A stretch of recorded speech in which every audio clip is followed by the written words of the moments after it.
All right. Well, welcome everyone. Shall we go ahead and get started then, since we just have an hour for our time today? And I want to just welcome all of you and thank you for taking the time to be here to talk about the Common Read and possible ways to integrate it into our classrooms this fall. So I think those of us who are on the panel, we met earlier this week to talk about, how to organize our time.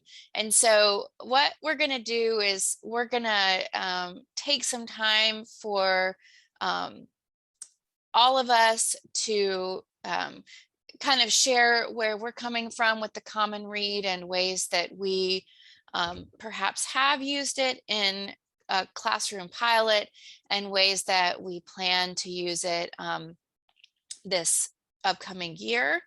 And so we'll each share our thoughts on that, and then for all of you who are attending, the remaining time, we'd like to offer it up for some discussion. If you want to talk about ideas that you have or questions that you have, or possible thoughts that you've had about using the Common Read in your classroom, or, if you're not sure about how you want to do it, we'll have plenty of time for discussion and brainstorming for ways to integrate it. And I see that the session is already being recorded, so thank you for that, Zach. That's great. And we'll just go ahead and jump in. So I think everybody here knows me, but I'm Katie Stewart. I'm in the English department. And I've been a part of the conversation to bring a Common Read to Greenville Tech for a long time. It's been a point of discussion on the Library Advisory Committee for a number of years now, probably since like 2015 or something like that. And we decided, as some of you may have heard, to pursue this at the end of 2019, when we knew that COL 105 was going to be a required course for the vast majority of first year students here at the college. And so we felt like that was a good time and a good place to start thinking about doing something where students would have the opportunity to read a book in common. And I think, this is something that is commonly done at four-year institutions. So it certainly brings us in line with those types of colleges and universities, but it's not that it's never done at community colleges. There's quite a few. When we were doing our research, initially, there are quite a few community colleges that utilize a Common Read, and even in South Carolina, Piedmont Tech does something similar. So we're very excited about it. It's going to provide a good springboard for students to to do something that does bring them together, that's a common experience, and as an opportunity for discussion and academic work in whatever their field of study. So as most of you probably know, our selection for this upcoming year is With the Fire on High by Elizabeth Acevedo. It is a best-selling book. The author is a National Book Award winner. And one of the things that drew us to this book when we were doing the selection process is that the book is very accessible in terms of a reading level point of view. So when we're talking about first-year students, at Greenville Tech, we know that not everybody comes in with the same background and skills as far as reading. And this book does a wonderful job of being accessible to a wide variety of students. But even though it is very accessible from a reading perspective, it has a lot of depth and a lot of points of conversation in the book that students can latch on to, you know, whatever their level of interest or social and academic background. And lots of points of discussion that different faculty can raise in their classes. So just a wide variety of conversations that could be had, from things about learning styles, from things about work and, you know, how do you know what kind of job and education and major to pursue, to things with family dynamics, to things with race and diversity. So lots of different possible topics that faculty can explore in their courses. So for us in the English department, we're going to be using With the Fire on High as a common read text in our English 101 courses. This past spring, I piloted it in one of my courses. It was an online English 101 course. And got very positive feedback from the students. They really liked it. They did pretty well on the reading quizzes. And they, you know, at the end, I asked them for their feedback on the book, and they were very positive about it. It held their interest. And they felt like they were able to really identify with the experiences of the main character, Imani. We did some discussion boards related to, you know, topics that came out of the common read. And then we also we did a little bit of discussion in our virtual sessions, though that of course will be able to be more robust in a face-to-face course. And then some of the research assignments that I assigned, they weren't necessarily writing about the book, but they were writing about sort of topical, you know, ideas that were related to the book. So for anybody who might not have read the book, Imani's the main character. She's a senior in high school, and her goal is to become a chef. She has a young daughter. She's trying to figure out her life with a lot of demands and pressures on her. And so with that in mind, you know, the book obviously talks a lot about chef work and becoming a chef, as well as food in general. So for the English 101 course that I taught, one of the research essays, they had to research a well-known chef. Got some really interesting research on that. And then for one of the other essays, they had to compare and contrast two different styles of cuisine from two different countries, which the book does. It sort of engages with different styles in different countries in terms of food culture. So that's what we did, and it went well. I think the students really engaged with it, and it was nice to have the book as a background to think about these ideas and to sort of give them a narrative, give them a story to sort of think about while they are doing more formal research assignments. So that's what I did, and I think we'll probably do something similar for the English 101 courses in the fall, where they have the opportunity to read and discuss and then base their research options on some aspect of the book. So from there, let's see, Brian, do you want to talk about y'all's plans for COL 105 in your department? Sure. And I have Crystal here too, but I think the last place we sort of left it with freshman seminar is that it's already quite demanding and busy already in there. And I think we had this conversation Wednesday, when the panel met, but we realized too, it would be an excellent opportunity to slide in for not only discussion boards, but specifically for journals. I think we typically have 4 in there, and instead of potentially adding more, we may have a situation where the students can option, so they can choose one that's COL, freshman seminar related, or if they are, involved in the common read, they can choose. But obviously with emotional intelligence, time management, career options, all those things really fit nicely into the curriculum anyway. Crystal, do you want to add?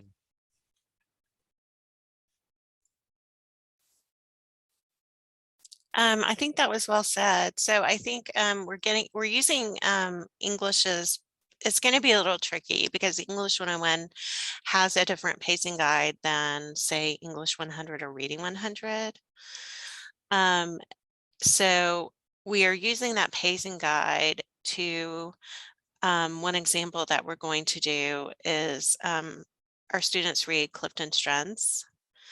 And so we have a journal that asks our students to take action items from the text, the Clifton Strengths text, on how they can start today strengthening their signature themes. And so we want to have a question about choosing a character in the book. Do you see someone who has a similar strength? And do you see ways that they are using that strength to move ahead in their academic life or their personal life? So there really are a lot of applications that we're going to be able to integrate into the book and the curriculum without having to really add more assignments. Or, I mean, Brian's absolutely right. We're chock full. So can I ask a question? Did I just understand that it's not going to be a mandatory read or in an optional read, or did I misunderstand that? it is a mandatory read, and we are including the pacing guide in our COL classes. Okay. But the pacing guide is going to be different for different courses. And then, so for example, this is an issue that we just thought of this week. If a student is in English 165, it won't be a required reading in their English class. So my fear is that, even if we integrate into our assignments a question about the text, for example, will it be as meaningful to the students who aren't really taking a deep dive in, say, their English 165 class? So these are things that we're talking about. Well, we need to talk about, because Brian, we haven't talked about this yet. But it will be a required read in 105, right? Yes, but most of the essay writing and things like that will be in the English classes. Does that make sense? We're integrating questions into our journal entries and our discussion boards, but we're going by the pacing guide in their English class. Okay. That's where I was going with that, GM, because the 165s, again, on the trade, the welding, aviation, automotive, that's why we would opt them out. They'd have the option if they have it or they do not have it. Okay.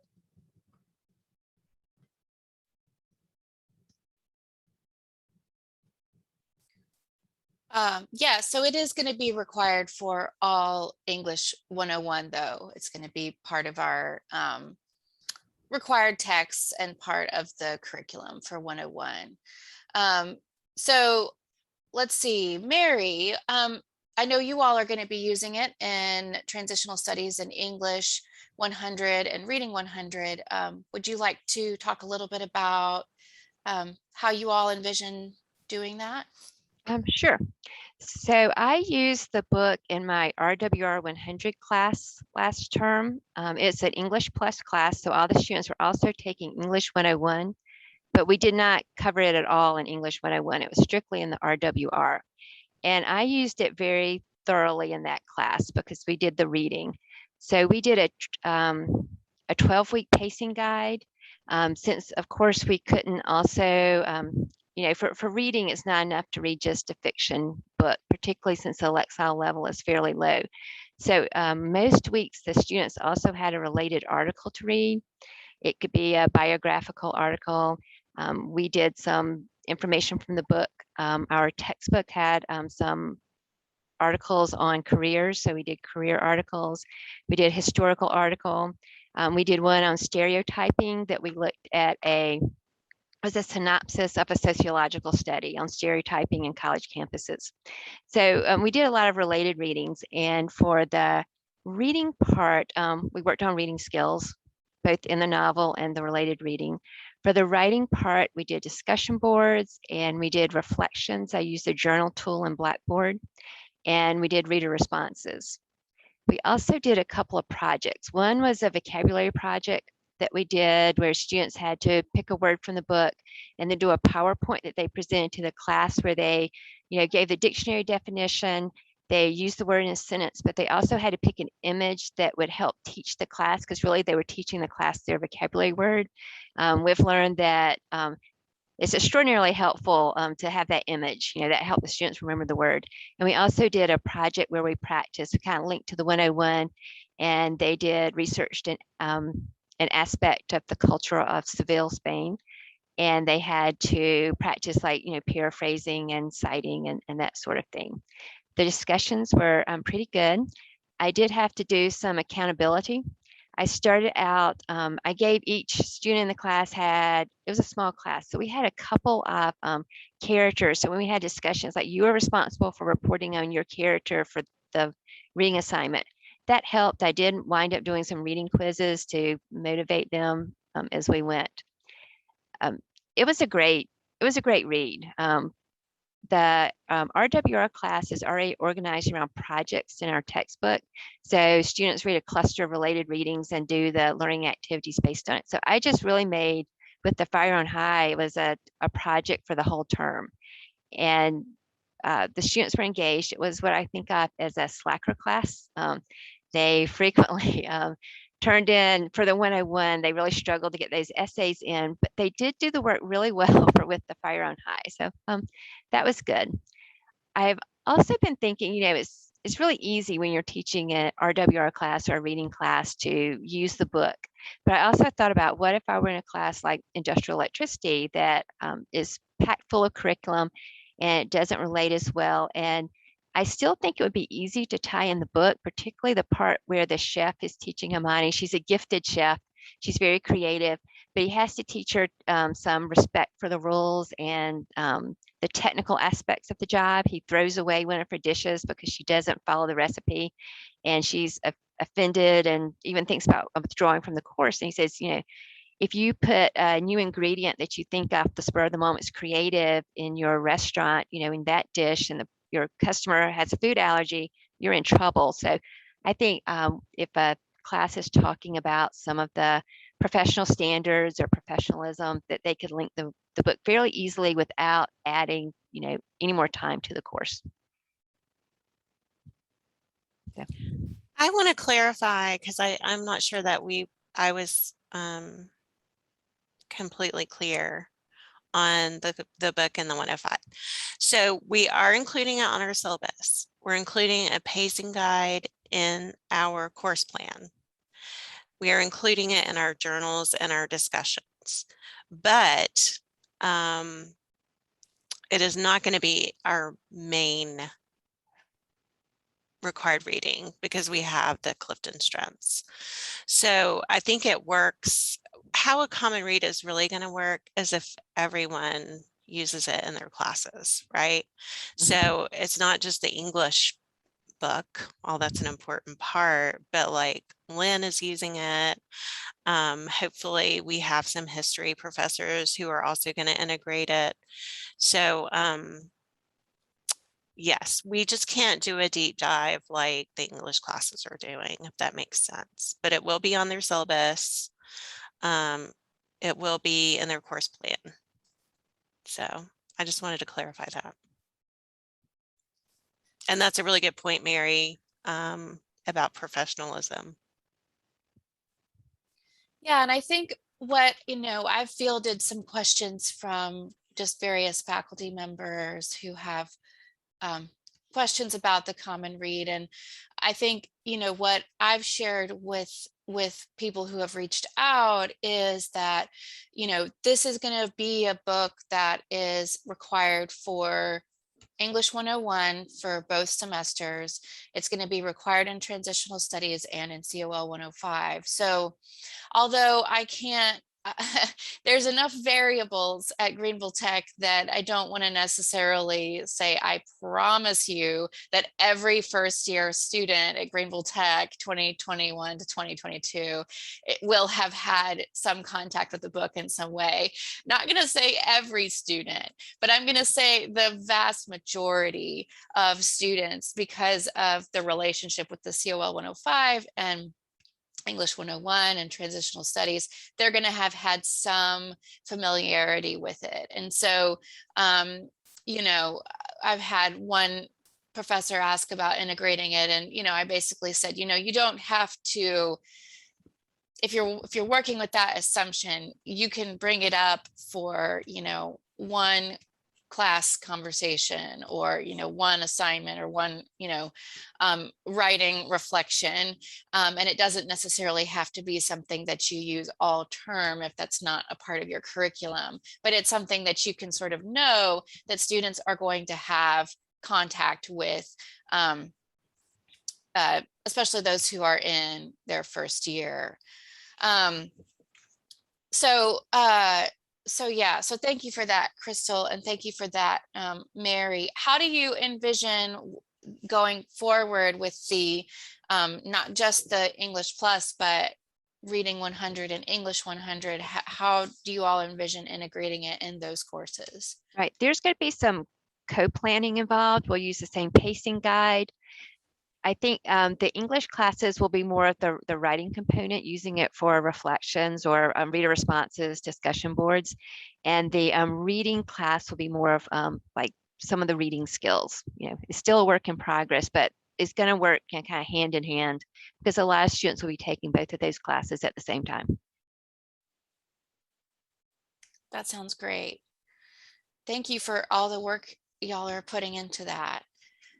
Lynn, do you want to talk about your use of the Common Read in your classes in your department this year? Sure. So I teach in the Human Services department. For some people, if you don't have a background in Human Services is a blend of social work and counseling, those two degrees. When our students leave our program, they go on to programs in social work or counseling, sometimes psychology. So that's where we're coming from. This book lays out beautifully in counseling and social work for so many reasons. I mean, it's just an easy fit. So for sure, we're adding it into our elective, at least one elective, possibly more. Dr. Bonnie is on here, and she is considering adding it to one of her electives. We have a little bit more wiggle room in our electives than we do in our required classes, they're chock full like the COL 105. So we have a little bit of wiggle room in the electives. The elective for sure that we're going to use it in is Human Services 225, which we call the resilience class. And if you've already read this book, multiple characters in this book demonstrate resilience. So I think it would be a very easy writing project for the students because they can, the assignment is choose one of the characters and describe to me how they showed resilience. And then there's a lot of theories about resilience, about what resilience is, how do you get more resilience, that sort of thing. They have to tie in the course material to one of these characters. They demonstrated resilience in this way and tie in the course material so that it's a sound connectivity there. I'm considering adding it into, we also offer another elective is HUS 206, which is our death and dying class. Several characters in the book experience some trauma before the book even opens, and the characters drop little crumbs throughout the narrative about their grief process. And so I'm thinking about using it as a case study in that elective. Both of those are being taught in the fall.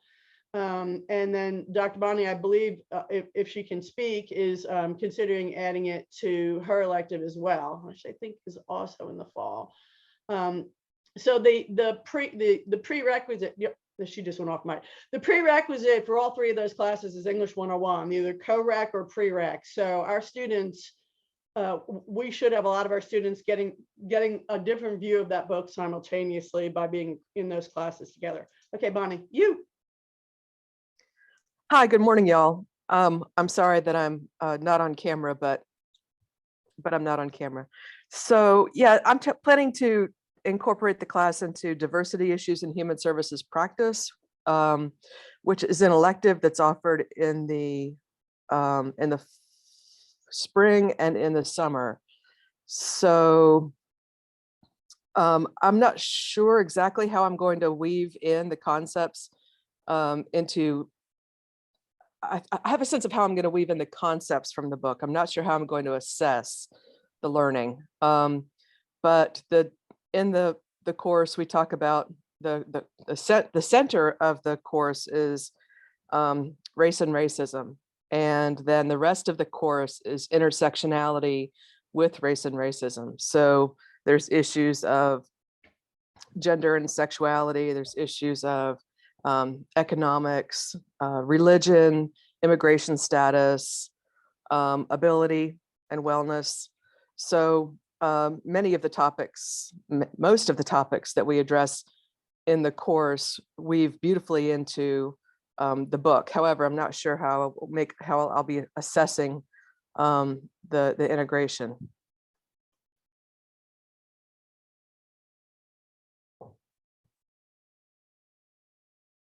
So that's that. Thank you, Bonnie. Thank you, Lynn. That's really exciting that y'all are going to be able to make use of it in your department. Chuck, I don't want to put you on the spot, but Chuck Baker also piloted the course in an English 101 5-week course this summer, and that was a face-to-face course. So Chuck, I don't know if you'd be willing to share what your experience was with those students and how they felt about the book and what kinds of activities you did with them and how that worked out in your class.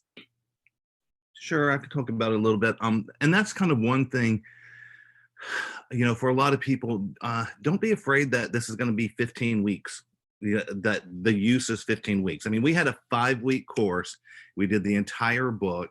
You know, it's a fairly accessible read, so they can read, you know, quite a bit of it in a week's time. So we were able to use it completely throughout the entire course. And again, we had a really condensed schedule.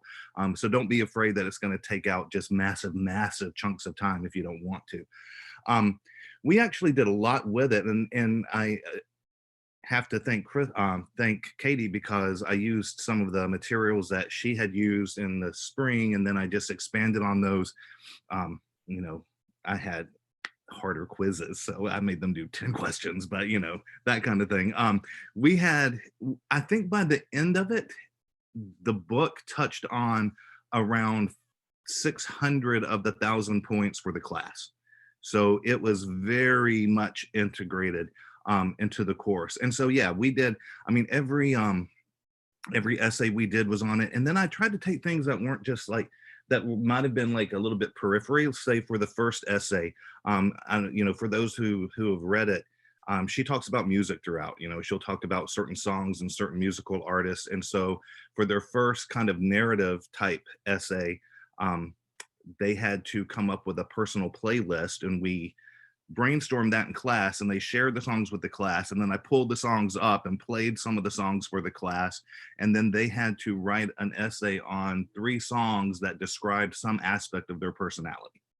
And so we were able to tie it in that way. And then we did the chef thing and the cuisines and stuff like that. And we just did a lot of, besides just quizzes and the writings, we did a lot of discussion about it. For example, I did something called Read Common Words, where they had to go through and pick out a quote from that week's reading that they felt that they connected to somehow, and why.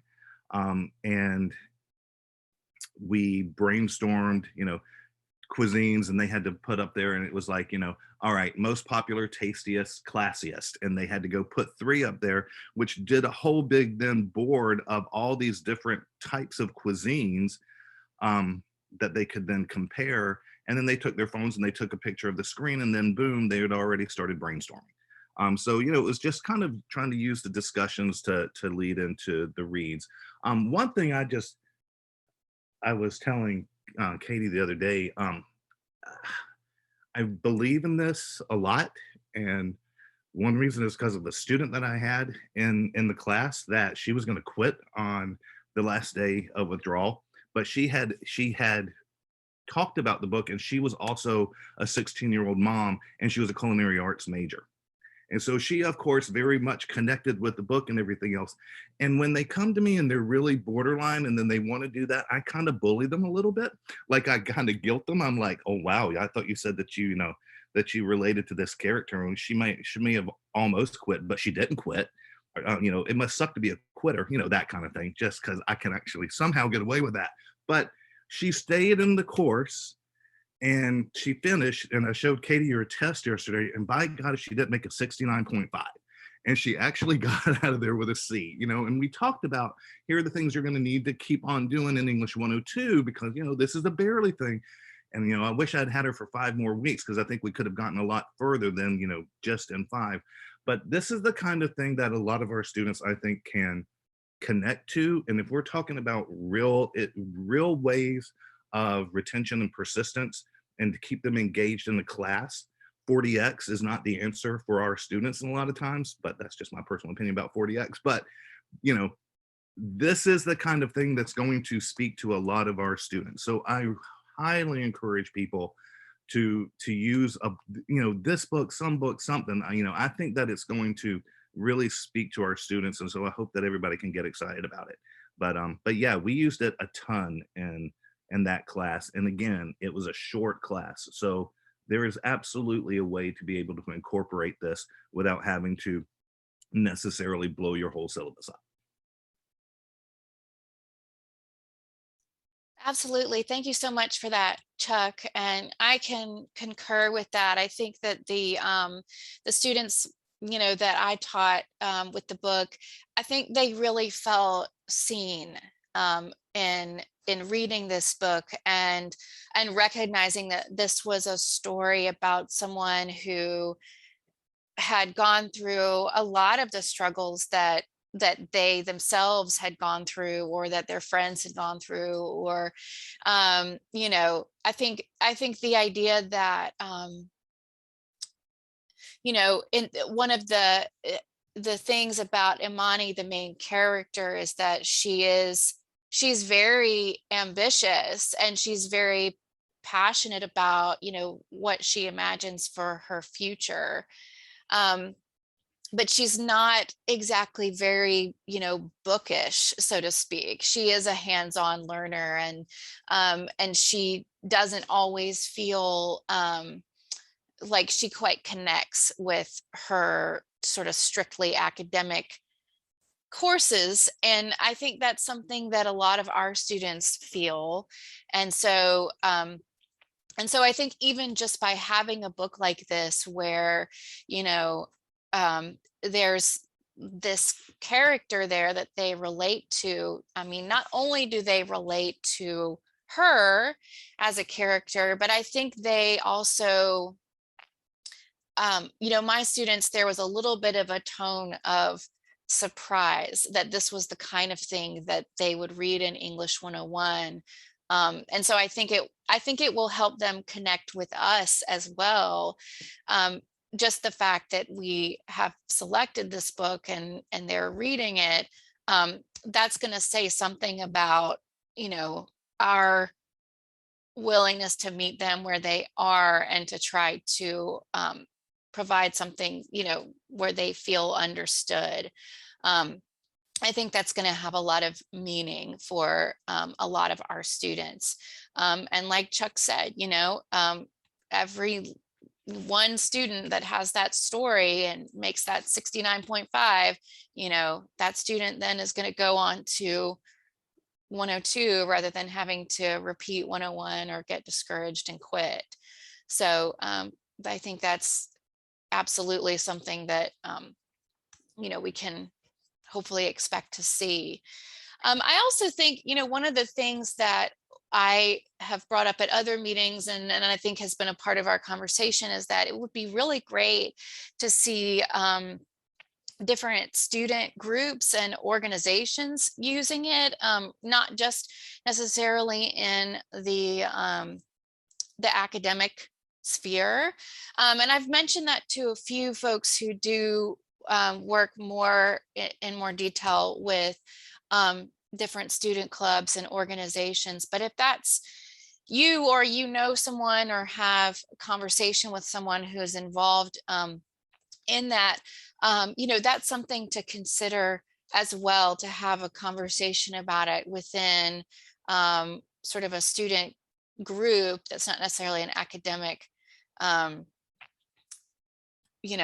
only or a credit bearing only situation.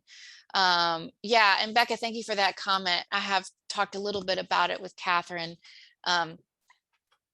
Blass about it, and we'll see where that goes. So I think what we can do now, if anybody wants to jump in and any of the panelists have anything more to add, please do that. I would love to hear from our attendees as far as what you all are thinking or questions that you may have, or anything you'd like to bring up that we can talk about as you're thinking about how you might be able to use the book to varying degrees this year.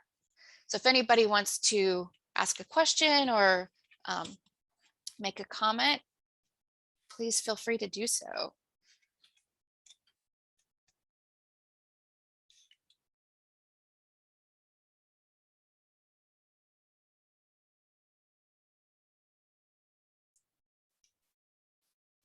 Well, Katie, I always have commentary, but go ahead. I think we all know that one of the biggest obstacles for our students are those non-cognitive factors. And, I think this is going above giving lip service for us to open up these conversations with our students. Like Chuck was saying, this is an opportunity where, we're not reading classical literature. We're reading something modern. We're reading something that's relatable, to open up the table for conversations that that can connect us with our students, give us more of a mentorship role. So I'm really hoping that this can be an opportunity for us as faculty to sort of be able to open conversations that will help our students know that we really care about them, and I hope we do that anyway, but that we are making an effort to meet them where they are, if that makes sense. So I think that's sort of the philosophical argument for a common read. There are certainly topics in there that provide a springboard. A lot of talking points. I think one of the things that I liked about it is that students related to seeing sort of like ideas we were talking about carried out in the fictional world that they could relate to. We watched the video on grit, and they did a a discussion board on characters that showed perseverance, and that was so easy for them.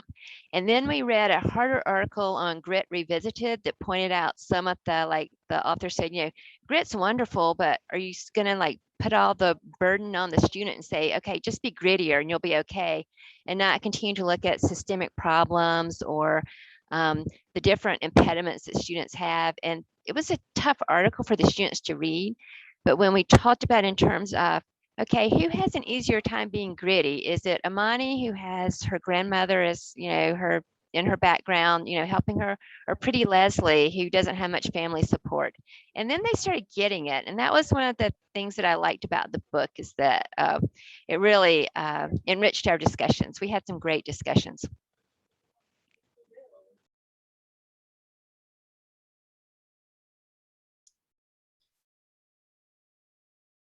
Yeah, that's really cool. There's been some conversation in the chat about a LibGuide, and I put a link in the chat to the LibGuide. Michelle Rubino worked on putting that together, and she's done a fabulous job. Mary offered to share her readings that she used with her students. I don't know, Mary, if you would be willing to have Michelle add those to the LibGuide, if that would be something of interest or something you'd be okay with. Sure. But maybe we can do that and add even more content to that LibGuide. There's stuff in there about the author, and there's some articles about chefs, and especially women chefs.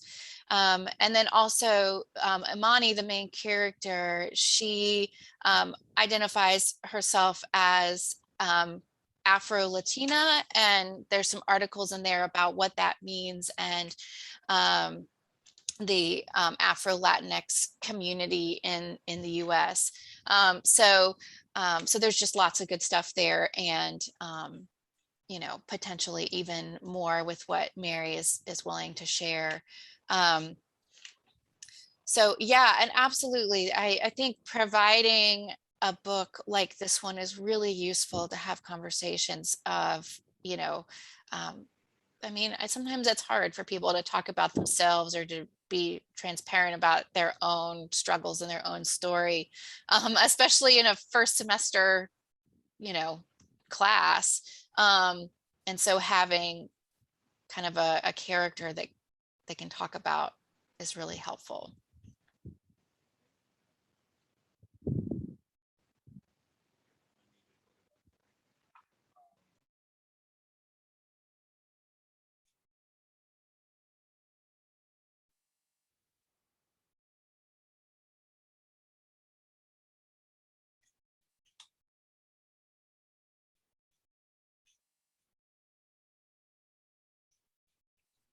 I just Does have any- to say that Go this ahead. is the part of Zoom meetings that I can't wait to be rid of. This awkward silence where everybody's staring at the screen, just looking at each other's face. I'm so glad when we're not doing Zoom anymore. I just had to say that. Sorry. I just find it so funny, the awkward silences, but yes. For some reason, it's more awkward on Zoom than it is in person, but does anybody have any concerns or any sort of barriers or obstacles that you have wondered about or anticipate with this book that we can talk about and try to address some of those concerns or brainstorm solutions?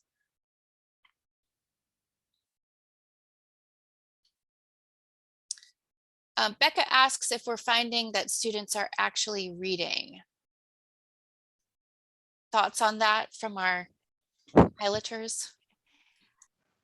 I had one student who didn't read.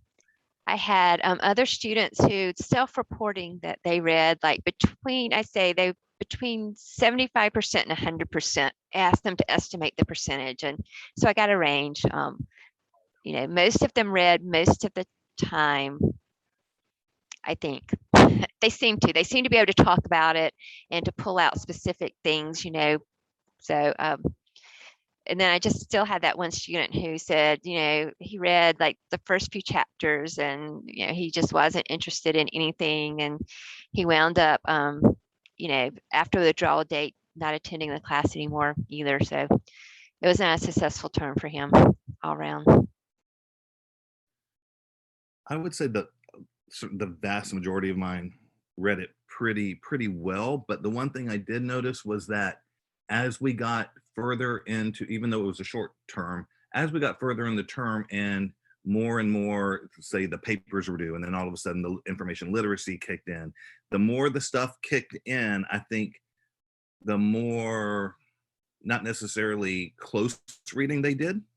Like you could tell from the discussion and the quiz grades that the first 2 or 3 were they all certainly had. But as more stuff came due in the term and then in their other classes and that kind of thing, it kind of fell off a little bit. So I think I would have the suggestion of, trying to look at a term and think about really trying to hit the majority of the reading at the beginning of the term, or if there are necessarily any lulls, because they're more likely to read it as closely as you want them to read it at the beginning rather than when they have everything hitting on them. That's a great point, Chuck. And I think for what I did in the spring, I had they started having reading from the book assigned in the second week of class. I gave them the first week to, because we were providing the book for them, and the library very graciously, it was an online class, so the library very graciously mailed the books to the students. And so I gave them that first week to get the book and, let me know if they hadn't gotten it and deal with any problems. And then they started having reading due in the second week. And then the book was finished. They were supposed to have it done by week 9. So we took essentially 8 weeks to read it. Probably, honestly, most of them finished it soon, who did read it, finished it sooner than that. But that was kind of a good, way to break it up. And so that was before, for the English 101 course, they finished it before, for that full term course, they finished it before essay 2, which is their first research essay.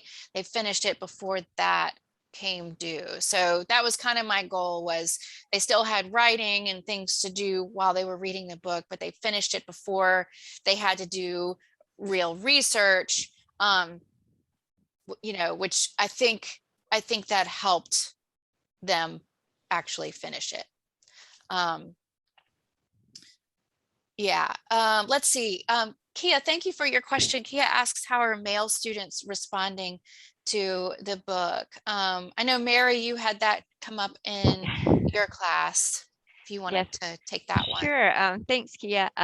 My class had only one female student in it, and she had been a young mom, so she related a lot to the book. The guys, they did seem to be fairly engaged. I didn't get any pushback or anything. They talked a lot about fatherhood was interesting to them. Amani's father figure, as well as the father of her baby, about fatherhood. They were interested in hands-on learning because they related to that. We talked about being good at something that's their skill. They each went around and contributed what they thought they were really gifted at. And if it doesn't have to be reading, writing, or arithmetic, how does that play out in your education? And so, just in this particular class, except for my one guy who wouldn't read the book, the rest of them did fine with it. They found things in there that they seemed to relate to. Yeah, the males in my class did well with it too, and like Mary said, I mean, you have three pretty well fleshed out male figures with Julio, Malachi, and Tyrone, and they're vastly different in how they approach people and relationships and everything else. And so we can talk about that. And we did stuff like we cast the movie one day, and so the guys really got into that, like who was going to play all the roles. So it was great. They chose a wonderful cast. I'm like, we should do this movie today. Yeah, I thought they, for the most part, they reacted, very well to the book, I think. I agree. I got pretty solid feedback from my male students as well. They spoke about how they felt that Imani was relatable. One student related to the character of Malachi. And then one student said that Imani helped him understand his mom because she had been in that situation. And so, I mean, I got pretty positive feedback. And even the one male student that it wasn't as glowing a review, it was still like, oh, this book wasn't that bad, you know. So it wasn't really negative either. So yeah, I mean, it was largely, I mean, a very positive reaction from students. Great question. Following up on what Katie just said, has there been any negative feedback from this book? Complaints from students? I actually asked my students if they saw anything at the end of the term when I was doing a survey. Did they see anything controversial in the book? And they didn't even understand the question. They did not interpret it as anything that might be offensive to anyone. They took it as actions of characters in the book that were controversial, like when the chef threw away her dish because she didn't follow the directions. They said that was controversial, but they didn't interpret the question like I thought they were going to. But I, just in my small group, I didn't get any pushback. I was watching for it and didn't hear anything.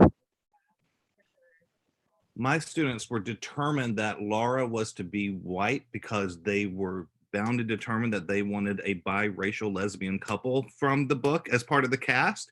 They couldn't remember if she was or wasn't, but I just thought it was great because they were thinking inclusivity, that word, as they were going. So they didn't, I mean, the things that we would be like, oh, are we going to get in trouble for this? They actually latched on to it and they understood it and they wanted to celebrate it. So I didn't see any controversy coming out of it. I was actually really happy with the fact that they were interested in those aspects. Thank you.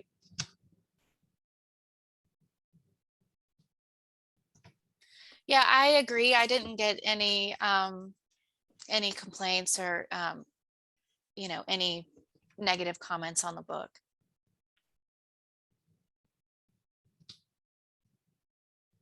Yeah, I think it helps when the faculty go in very positive, and not inviting controversy, but kind of celebrate or embracing the diversity in the book. I think that might go a long way in how the book is considered by the students.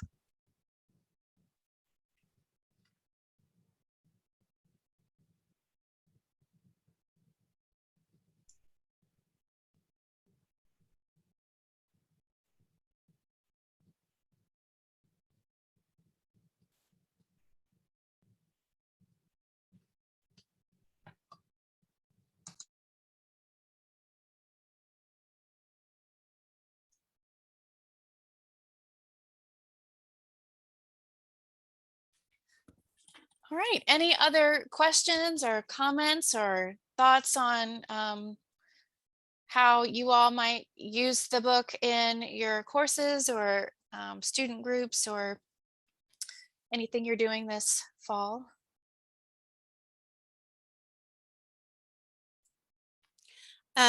So our peer leaders will definitely read the text, and hopefully they'll be able to do an event, and maybe they could do like a book club where they're hosting students to come and talk a little more about the book, because I think that would be cool to have student peers having an event. And I just want to, since some people who are joining us for the first time, we've been meeting about this for a long time, so I forget who knows what, but we are trying to bring the author to campus. If that is any incentive to try to use the book, because it will be a super big deal if we can get her here. Gina Marie's trying to help us make that happen, as are a lot of people across campus trying to figure out how we can find a pot of money to bring her here. But I think that that event hopefully would be really exciting for students, particularly if they've read the book. So maybe just a little added incentive to use the book, since the author hopefully will be on our campus. We're shooting for fall semester to bring the author in. That is correct, right, Katie?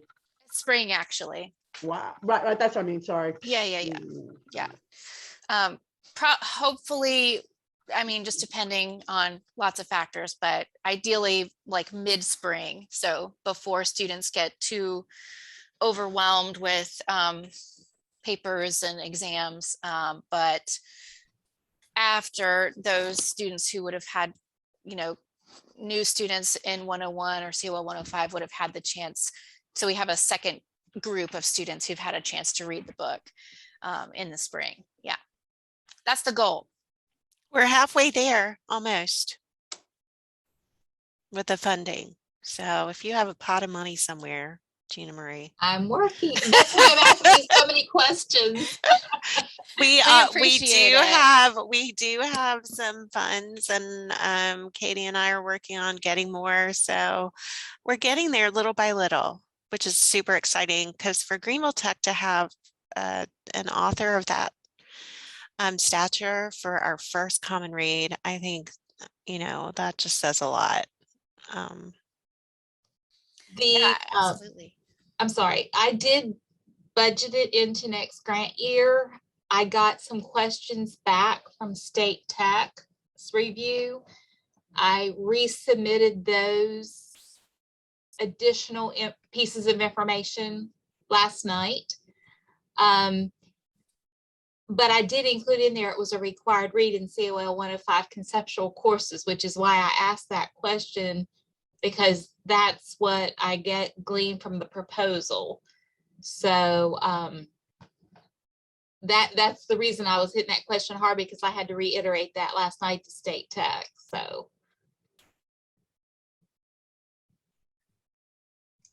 Brian, how do you think you're like, and I hate to stereotype, but how do you think your AUT students are going to react to the book? We talked about that briefly on Wednesday. I mean, it's more than AUT, it's ABR, AUT, aviation, welding, et cetera, et cetera. I think if you, though, can, mention, well, her mother, though deceased, her family's from North Carolina. Indeed, Lynn mentioned the whole kinesthetic aspect of it too. It's kind of like when I had someone say, oh, in career assignment 1, it told me I need to be a physical therapist, and I'm going into automotive technology. I'm like, well, it's the same skill set. You're just working on a body, versus they're like, oh, I didn't think about it like that. The connections can be made. I think, the fact they're in basically Philly, they're going to hit words like Schuylkill, river, and it's going to be like, what is this? And there might not be much in the way of socioeconomic connections, but I think, again, the tenets that are there, the talking points are universal regardless. So the main point is going to be with their schedule. That's the tricky part. People forget they're in class from 9 until 4:30 every single day, excluding Friday. And then they're usually involved with work. And that work is usually an internship type thing, especially with aviation. But we'll make it work. I think it's modern enough and hip enough and really current enough to where they'll bite. We'll get them to bite. That's what we were talking about Wednesday. Like, can we sell it? And I think the answer, we concurred, where we concluded, yeah, we can sell it. Ryan, what English classes are those students in? They're going to be in 165. Okay. Yeah. And, technically, I guess it's still called, what is it? Technical communication or effective communication? Dr. B, help me. Professional communication. Professional communication. So, and we've mentioned, the prong of professionalism. So surely, there are a million different ways you could go with that. I mean, Mary's ideas were superb, and Chuck's too. So Chuck, the 165 is not going to be using the book? Correct. That's something that again, first year. So that's something that we can expand to possibly, as we go forward. But I think the general idea was to make it a required read, and all the English 101 courses would be the biggest lift with it all. And then we can always look into expanding it in the future. But for this fall anyway, it's just in the 101. And see, I've got to tie it in to not be in just general education, but in those CTE courses. So that's why I'm trying to sit here and think about how I can pull data and make sure we're covered with CTE as opposed to gen ed only. But I'm working on it. I'm making all kinds of notes. But like HUS is But considered. those are not required. Those are electives. Oh, gotcha. Okay. But I've like I said, I've gleaned a lot from these 2 sessions. I've made a lot of notes. I've made some notes on how we can maybe pull data to back up what I've said in the proposal. So, Chuck, we can talk about this more later. I know we're getting over our time, but do you think there might be room, not necessarily to add in the entire book for the readings for the course, but maybe do some kind of response assignment where, we give them a chapter, or, I'm thinking about there's just like the various sort of run-ins that Imani has with her boss at the burger joint. Might be something that the students could think about and reflect on, and think about how they might respond in that situation if they were the employee or if they were the manager. I don't know if there's something like that where we could add in, just kind of an activity that relates to it. They may not have space in the curriculum to do a deep dive, but to do something like that. So there are 2 answers to that. First is I wouldn't want that. I would want it to either be incorporated or not incorporated. I don't like the pulling of excerpts. And I think, and it may be early enough to try to look into that. But so what needs to happen is we need to pull David Truby into the conversation. He's the English 165 lead. I've never taught 165, so I'm not the expert on that. And I don't want to make that call just as a department head when I don't know any better. So I would say that we could talk to David this coming week to see if possibly it could still be incorporated into it. Not a big deal, I mean, as far as ordering the books for it and getting that done and everything else, but maybe we need to, I'm fine with speaking with him. And if he thinks that that book can be, used in that class, and Jean Marie, if that helps with, having English 165 as part of this and everything else, if that helps with that as well, I'm perfectly willing to sit down and have that conversation. And I think since we're still in June, we might be early enough to where we could do some of that. well, and that's still a gen ed course. English 165 is still a gen ed course. But what I'm thinking is looking at the courses in the proposal. I've got English 101, 100, Reading 100, and the COL 105, and then the HUS. If I do a data pull on the number of CTE majors in those courses, I may be able to get my percentage high enough to match what I've proposed as far as funding. And I would say 165 may punch that number up a little bit more than having it excluded. Right, but I don't want to make you incorporate it. I'm not trying to get you to do that. I'm just trying to glean where I can pull data from to match up with what I proposed in the proposal. Gotcha. Well, Before I can give you all a definite how much I can help, I'm trying to figure out where I'm going to get my data from. So, well, and just to be completely transparent, we sort of went when 165 wasn't going to use it because, like Brian was saying, well,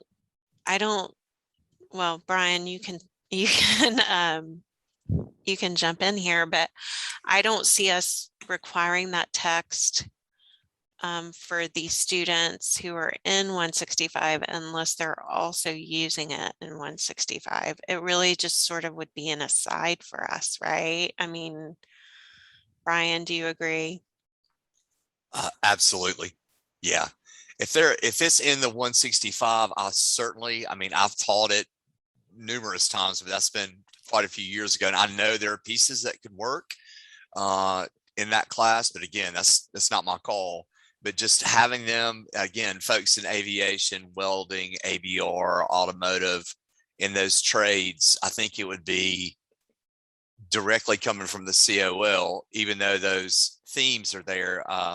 I don't think they would bite. I don't think it would have as the spaghetti wouldn't stay on the wall as much.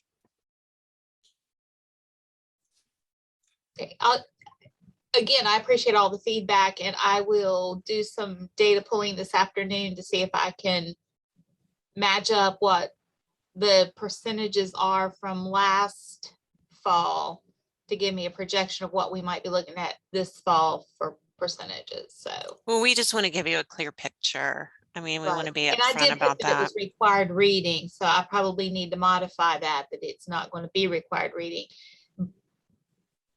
But if it's on the syllabus and I have a syllabus as documentation that we do have it on the syllabus, then, that will help. Right. But I'll be getting more details with you, Crystal, on what I'll need. Okay. So thank you all for all the extra input while I'm thinking data over here. I did want to, Kia, I saw that you had unmuted, and I don't want to, I want to give you the opportunity to ask a question or make a comment. I didn't want to miss out before we conclude. No, I just, I think you had asked about student groups, and I'm the director of the African American Male Scholars. So why I asked about how the males were perceiving this. And we're actually going to do our first book. They just said, don't call it a club because that sounds too girly. But we have a big group. We have a big stack of the Pulse of Perseverance from when those authors came to campus. So I wanted to do a discussion with them so that they could maybe have the opportunity to apply for that scholarship that they offer. So I think that'll be a good kind of test run to see how well they are able to read and discuss. I know I just jumped into the book because I probably will teach it in the fall. And so I jumped into it last night, well, really yesterday, and I'm an Audible kind of person. So I think that's a really good way to consume it, especially for a lot of our students as well.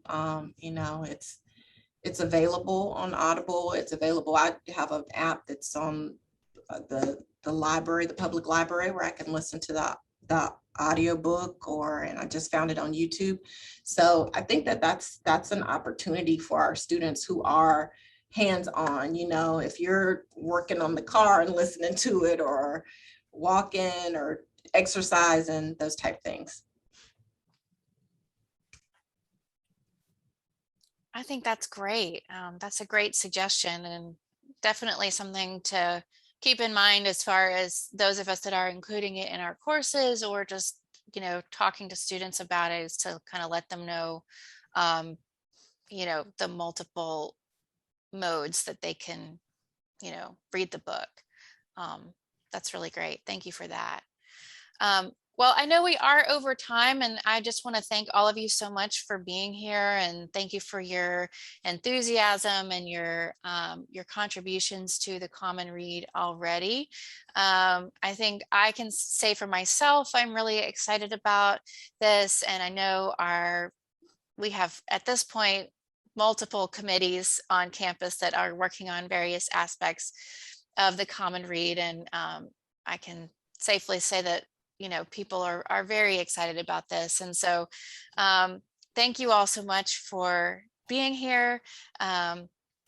And, please feel free to reach out to myself or Lynn or Mary or Crystal, Brian, Chuck, to ask any questions that you may have. But I think we can, without going over too much more, we can say goodbye and just let all of us know if you have any questions or if we can help you in any way. Thank you so much.